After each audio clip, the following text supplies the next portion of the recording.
Hey everyone, मैं हूँ जूली और आप सभी को न्यू ईयर की बहुत बहुत बहुत शुभकामनाएं। नया साल है, नई उमंग है, नया जोश है और हमें अपने सपने पूरे करने हैं।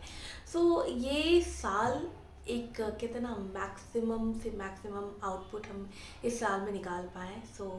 ये रिजोल्यूशन होना चाहिए हमारा। और सभी ने अपने रिजोल्यूशन, गोल्स, ड्रीम सेट कर लिए होंगे और सब चाहते हैं कि ये साल हम अपना कुछ तो अचीव कर लें। सो उन सभी को आई प्रे कि सारे सपने आपके पूरे हो, हमारे पूरे हो। और जैसे कि नया साल है, नई उमंग है, नया जोश है, तो कुछ नई चीज़, कुछ ऐसी चीज़ से शुरुआत की करनी चाहिए या करते हैं। जैसे कि आज मैं जिस बुक की बात करूँगी वो आपको लाइफ के अमेजिंग सीक्रेट्स बताएंगे। मैं जिस बुक की बात कर रही हूँ वो है लाइफ अमेजिंग सीक्रेट, जिसे लिखा है गौर गोपाल दास ने। मुझे जहाँ तक लगता है कि इन्हें हर एक इंसान जानता होगा। गोपाल दास की बात करूँ तो one of the most loved and followed monk में से है इस टाइम के। और इन जो मुझे लगता है कि इन्हें सभी जानते होंगे, बट जो नहीं जानते उनके लिए मैं बता दूं कि ये एक इंजीनियरिंग स्टूडेंट भी थे। एंड देन ये कॉर्पोरेट में भी जॉब किया इन्होंने, बट उन्हें वो कुछ जमा नहीं। Then he change his path, वो अपने पाथ को चेंज किए। और नाउ एवरीबडी, मतलब मुझे लगता है कि इस टाइम के ये बहुत ही ज़्यादा लव्ड एंड फॉलोड मॉन्क्स में से आते हैं। और इस वजह से ये आते हैं क्योंकि ये जो ना हमें हमारे लैंग्वेज में चीज़ों को समझाते हैं। ऐसा नहीं है कि बहुत सारे पुराने बातें पुराने लैंग्वेज में समझाते हैं, हमें हमारे जनरेशन के टाइप से समझाते हैं, चीज़ों को क्लैरिफाई करते हैं, मोटिवेट करते हैं एंड इंस्पायर करते हैं। इस वजह से आज की जो यूथ हैं, लोग हैं, वो इन्हें बहुत पसंद करते हैं। और इनकी बातों में एक तरह का जो स्पार्कल होता है ना, उससे आपका मूड चेंज हो जाएगा। मैंने अभी 3 दिन पहले ही इनका वीडियो देखा, करी टेल्स पे संडे ब्रंच आता है। मुझे लगा कि इससे बेहतर शुरुआत नहीं हो सकती। इनके बुक का नाम भी है life amazing secret, how to find balance and purpose in life. और इन्होंने जो लाइफ के एरियाज़ में जैसे कि को डिवाइड किया, एक एनालॉजी से समझाया हमें। जैसे हमारे लाइफ में चार एरियाज़ हैं, उसको एक कार के व्हील से कंपेयर किया है इन्होंने। एक कार को चलाने के लिए 4 व्हील की नीड होती है, वैसे ही हमारे लाइफ को बैलेंस करने के लिए, अच्छे से स्मूथली चलाने के लिए 4 व्हील्स, 4 एरियाज़ होते हैं, उनको कंपेयर किया गया है। ये सारे 4 व्हील्स, ऊपर से इस कार को चलाने के लिए आपको एक स्टीयरिंग व्हील की नीड होती है। वो स्टीयरिंग व्हील क्या है वो जानते हैं। हम सब ह्यूमन के लाइफ में 3 चीज़ कॉमन है, जैसा कि इन्होंने हमें बताया है इस बुक में कि वो 3 चीज़ें कौन सी है। फर्स्ट थिंग क्या है, वी आर ऑल स्टक। हम सब, हर एक इंडिविजुअल इंसान कहीं ना कहीं स्टक है।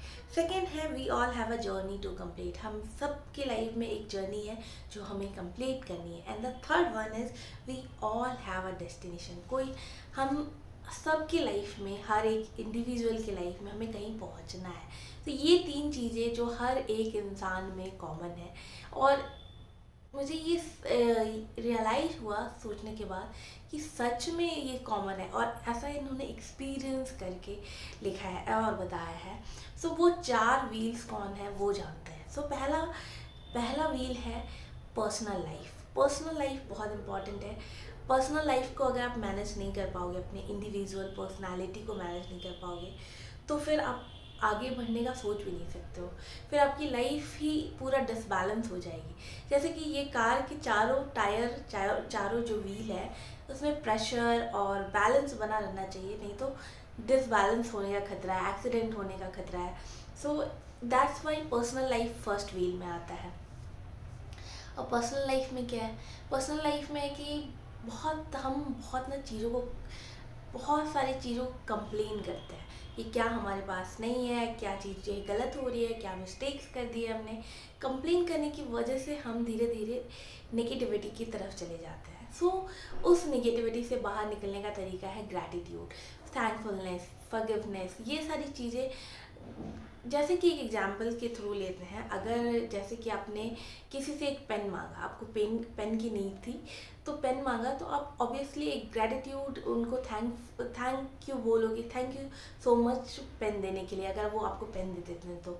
ठीक है, वैसे ही यूनिवर्स के साथ हम करते हैं, मांगते बहुत कुछ है, बहुत कुछ मिलता है हमें, ऐसा नहीं है नहीं मिलता, बट हम उनके तरफ ग्रैटिट्यूड शो करना भूल जाते हैं। इससे क्या होता है, अगर शो करना वो कंप्लेन करने से निगेटिविटी की तरफ हम बढ़ते चले जाते हैं, और ग्रैटिट्यूड से हम पॉजिटिविटी की तरफ जाते हैं, उससे हमें कॉन्फिडेंस मिलता है और चीज़ें अच्छी होती चली जाती है। सेकंड आता है प्रेस पॉज, मतलब हम सब अपनी ज़िंदगी में भागे जा रहे हैं, इस भाग दौड़ भरी ज़िंदगी में सब, मतलब हमें समझ नहीं आता कि किस किस दौड़ में भाग रहे हैं।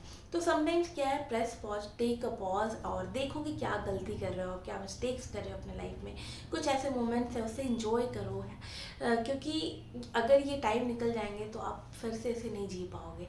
इसलिए कभी कभी लाइफ में पॉज लेना बहुत इंपॉर्टेंट है।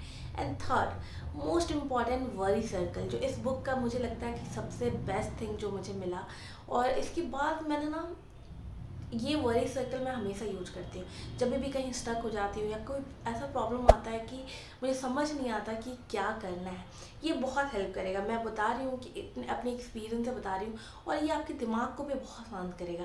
तो ये जो वही सर्कल चार्ट है, इसमें है कि अगर जैसे कि कोई do you have a problem, कोई आपके पास प्रॉब्लम है, यस, अगर है तो क्या आप उसका कुछ कर सकते हो, अगर हाँ तो करो, फिर वरी करने की क्या नीड है। अगर आंसर आपका नो है तो फिर तो भी वरी करने का क्या रहता है, ये टाइम के साथ अपने ठीक हो जाएगा। तो ये वरी सर्कल ना आपके लाइफ में हर एक प्रॉब्लम, हर एक पॉइंट पे हेल्प करेगा। तो ये थी personal life, first wheel personal life. Second wheel पे आते हैं। अब सेकेंड व्हील है क्या, सेकेंड व्हील है रिलेशनशिप सेकेंड व्हील को बैलेंस करना बहुत इंपॉर्टेंट है। इसलिए है क्योंकि रिलेशनशिप एक ऐसा बैकबोन होता है जो आपके हर बड़े से बड़े प्रॉब्लम, छोटे से छोटे प्रॉब्लम में आपके साथ होता है। चाहे वो कैसा भी रिलेशनशिप हो, आपके फादर का हो, मदर का हो, ब्रदर हो, सिस्टर हो, या आपके हस्बैंड का हो, या कोई भी ऐसा रिलेशनशिप जो आपके लाइफ के छोटे से छोटे प्रॉब्लम, बड़े से बड़े प्रॉब्लम में आपका एक बोन बनता है, इमोशनल स्टेबिलिटी देता है। अगर आपकी लाइफ में इमोशनल स्टेबिलिटी नहीं होती है ना, तो आप बहुत मतलब अजीब ही सिचुएशन में होते हो। इंसान अगर कुछ भी काम तभी कर पाता है जब एक इमोशनल स्टेबिलिटी होती है उसके अंदर, और रिलेशनशिप्स वही इमोशनल स्टेबिलिटी देता है। हम इतने दूसरे चीज़ों में इतने फंसे होते हैं, इतने घुस जाते हैं, खो जाते हैं कि अपने रिलेशनशिप को इग्नोर कर देते हैं, और समटाइम्स ऐसा होता है कि टेकन फॉर ग्रांटेड लेते हैं। एंड जब तक टाइम आता है, जब हमें समझ आता है, तो वो चीज़ें निकल जाती है, समटाइम्स हम उस इंसान को भी खो देते हैं। सो रिलेशनशिप को बैलेंस करना बहुत इंपॉर्टेंट है। ये आपका बैकबोन है, ये आपकी लाइफ में इमोशनल स्टेबिलिटी देती है। अगर आप कुछ अचीव भी कर लिए हो, तो अगर आपके पास फैमिली नहीं है, अगर आपका रिलेशनशिप किसी के साथ अच्छा नहीं है, तो ये सारी चीज़ें आप किसके साथ शेयर करोगे, किसके साथ ये सारी हैप्पीनेस शेयर करोगे। सो सेकेंड थिंग है, रिलेशनशिप को भी बैलेंस करना बहुत इंपॉर्टेंट है। अब आते हैं थर्ड व्हील पे, वो है वर्क लाइफ। हम अपने वर्क लाइफ में सभी लोग चाहते हैं कि जितनी जल्दी से जल्दी सक्सेसफुल हो पाए, या हर कोई अपने वर्क लाइफ में सक्सेसफुल होना चाहता है। सो इसमें आता है कंपटीशन क्रॉस वर्ड्स। अब ये क्या है, ये समझते हैं। तो पहला है कि हम अपने आप से compete करते हैं, एंड दूसरा है कि हम दूसरों के साथ compete करते हैं। जैसे कि हम अपने सेम फील्ड में अगर हैं, तो हम दूसरों से compete करते हैं, ये हमारा ह्यूमन नेचर है, और करना भी चाहिए जब तक वो हेल्दी कंपटीशन रहे तब तक। और कभी कभी क्या होता है कि उस कंपटीशन के चक्कर में जेलस हो जाता है, ये भी ह्यूमन नेचर है, बट उस जेलसी में आप इविलनेस आ जाता है। अगर आप दूसरों के साथ बुरा करने लग जाते हो, तो ये एक बहुत बड़ा, कहते हैं ना, मिस्टेक है। आपकी पर्सनालिटी को धीरे धीरे ये ख़राब करने लगता है। आपकी पर्सनालिटी टोटली डिफरेंट होने लगती है, वो आपकी, और आपका जो परसेप्शन है वो चेंज हो जाएगा। सो लोग दूसरों के साथ बुरा करने लगते हैं। सो इन्होंने लिखा है कि आपको अगर किसी फील्ड में बेहतर बनना है, तो आप अपने आप से compete कीजिए। जैसा कि आप आज हो, सेकेंड डे उससे थोड़ा बेहतर बनिए। इससे क्या, आप अपने फील्ड में मास्टर बन जाओगे और आपको ज़रूरत ही नहीं पड़ेगी कि दूसरों के साथ कंपटीशन करना पड़ेगा। और समटाइम्स ऐसा होता है कि दूसरों को देख के हम इंस्पायर होते हैं कि हमें भी कुछ करना है, तो that type of competition is good. वैसा कंपटीशन बहुत अच्छी बात है, बट उस वजह से आप बुरे बनते चले जा रहे हो, ये बहुत बुरी बात है। अब आता है कि आपको पैशन क्या, आपका पैशन क्या है। ये बहुत लोगों को नहीं पता है कि क्या क्या आपकी लाइफ का पर्पस है, क्या काम करना है आपको, क्या वर्क, किस टाइप में, किस फील्ड में आपको जाना है। उसके लिए इकिगाई बुक से इन्होंने उठाया है 4 क्वेश्चन आपको अपने आप से पूछना है। पहला क्वेश्चन है कि व्हाट डू यू लव, आप किस चीज़ से प्यार करते हो। सेकेंड है what are you good at, मतलब जैसा कि आप नोटिस करो बचपन से या कब, हमें बहुत सालों से आपसे कौन से ऐसी चीज़ों में लोग हेल्प मांगते हैं। एंड थर्ड आता है कि what does the world need, दुनिया को आप किस चीज़, किस स्किल में आप हेल्प कर सकते हो। एंड चौथा आता है कि आप what can you get paid for, so किस चीज़ों से आप, किस स्किल से आप पैसे कमा सकते हो। और ये चार क्वेश्चन, अगर आप क्वेश्चन के आंसर आपको मिल जाते हैं तो वो स्किल में आप एक्सेल कर सकते हो। एंड द सेकेंड क्वेश्चन आता है कि मुझे नहीं पता कि मेरा पैशन क्या है, तो उसके लिए आपको एक्सप्लोर करना पड़ेगा चीज़ों को, तभी जाके आपको पता चलेगा, क्योंकि अगर आपने एक्सप्लोर नहीं किया है तो आपको नहीं पता चलेगा। सो ये आता है वर्क लाइफ में। फोर्थ व्हील पे आता है सोशल कंट्रीब्यूशन। सोशल कंट्रीब्यूशन क्यों इम्पॉर्टेंट है? सोशल कंट्रीब्यूशन इसलिए इम्पॉर्टेंट है कि आप अपने सोसाइटी को, अपने कंट्री को बेहतर बनाने एक अच्छा इन्वायरमेंट दे सकते हैं।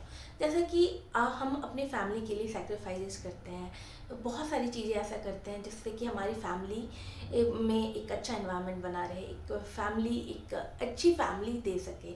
वैसे ही सोसाइटी के साथ भी होता है कि आप एक थोड़ा फैमिली से निकल के एक सोसाइटी के लिए भी कंट्रीब्यूट करो, जिस हिसाब से भी आप हेल्प कर सकते हो। क्योंकि एक हमारा मोटिव यही होना चाहिए कि एक बेहतर इन्वायरमेंट, बेहतर सोसाइटी, बेहतर कंट्री बनाने की। और इससे आपके हेल्प से एक सोसाइटी अच्छी बनेगी, एक अच्छा इन्वायरमेंट मिलेगा। आप रहना कहाँ चाहते हो? जहाँ पे एक अच्छा इन्वायरमेंट क्रिएट हुआ हो। तो इसलिए जितना भी जैसा भी आप हेल्प कर पाओ लोगों से, जैसे कि मैं बता रही हूँ कि मैं अपनी बात बता रही हूँ कि मुझे एक बच्चे को पढ़ना था, ट्यूशन पढ़ना था, बट उसकी फैमिली अफोर्ड नहीं कर पा रही थी। तो मेरे पास उसकी मम्मी बोली, मैंने बोला कि ठीक है मैं पढ़ा दूँगी, अब बच्चे को लेते आएगा। तो जब मैं उस बच्चे को पढ़ाती हूँ, जब वो स्कूल में अच्छा करता है तो मुझे खुशी होती है, अपने आप में बहुत खुशी होती है। और आगे चल के वो कुछ करेगा तो मुझे बहुत खुशी होगी। तो जैसे भी तरीके से आप कंट्रीब्यूट कर पाओ एक सोसाइटी को बेहतर बनाने के लिए, कंट्रीब्यूट करना बहुत इम्पॉर्टेंट है। ये थे 4 व्हील्स जो आपको बैलेंस, आप एक अपनी लाइफ को बैलेंस करने के लिए ये चारों व्हील को बैलेंस करना पड़ेगा। अब आता है कि इन चारों व्हील को चलाने के लिए एक स्टीयरिंग व्हील है, उसको, वो क्या है?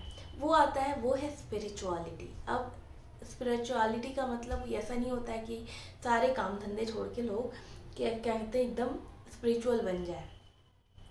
ये एक मिसकंसेप्शन भी है लोगों में कि अगर हमको इस एरिया में जाना है तो हमारे सारे चीज़ें, हमें सारे इंस्पायरेशन, सारे ड्रीम, सारे सपने छोड़ने पड़ेंगे। बट बिल्कुल भी नहीं। इस बुक में इन्होंने बताया है कि स्पिरिचुअलिटी एक फाउंडेशन है खुशियों का, और हर चीज़ का फाउंडेशन है। ये आपको हेल्प करेगा टू जो भी चीज़ें आप करना चाहते हो लाइफ में, एंगर को कम करेगा, फियर को कम करेगा, बहुत सारी चीज़ें हैं जिसको कम करेगा। और ये एक फाउंडेशन है, ये एक बेस है हर आपके लाइफ की खुशियों का। सो ये सोचना, ये मिसकंसेप्शन दूर हो जाए इस बुक से। मुझे लगता है कि स्पिरिचुअलिटी का मतलब लोग अलग ही सोचते हैं, ऐसा नहीं है कि क्या कहते हैं अच्छा सोचते हैं। सो इन्होंने इस मिसकंसेप्शन को दूर किया है। हर एक चीज़ का फाउंडेशन है स्पिरिचुअलिटी। अब रही बात कि मेडिटेशन वगैरह लोग कर नहीं पाते हैं, तो थोड़ा थोड़ा ट्राई करो। जैसे कि आज आप 2 मिनट कर रहे हो, सेकेंड डे 3 मिनट करो, इससे हैबिट बनेगा। अगर आप चाह रहे हो कि एक दिन में आप 10 मिनट बैठ जाओगे, वैसा नहीं होगा। और इन्होंने बताया कि मेडिटेशन करने की शुरुआत का बेस्ट मेडिटेशन आप अगर कर सकते हो वो है मंत्रा मेडिटेशन। सो ये सारी चीज़ें थी इस बुक में, एंड आई होप कि ये सारी चीज़ें आपको हेल्प करे इस न्यू ईयर पे। जो भी चीज़ें, जो भी सपने आपको पूरे करने हैं, एंड रीड दिस बुक। अगर आपको बहुत सारा नॉलेज चाहिए, मैंने कोशिश की कि सिंपल तरीके से आप तक ये सारी बातें पहुंचा पाऊँ, और इससे बेहतर शुरुआत नहीं हो सकती। मैंने 3 दिन पहले इनका वीडियो देखा था और मुझे लगा ये वीडियो बनानी चाहिए। So that's it about the book and that's it about the video. तो मिलते हैं नेक्स्ट वीडियो में। Till then bye bye, take care and keep reading, keep exploring things, और बाय बाय।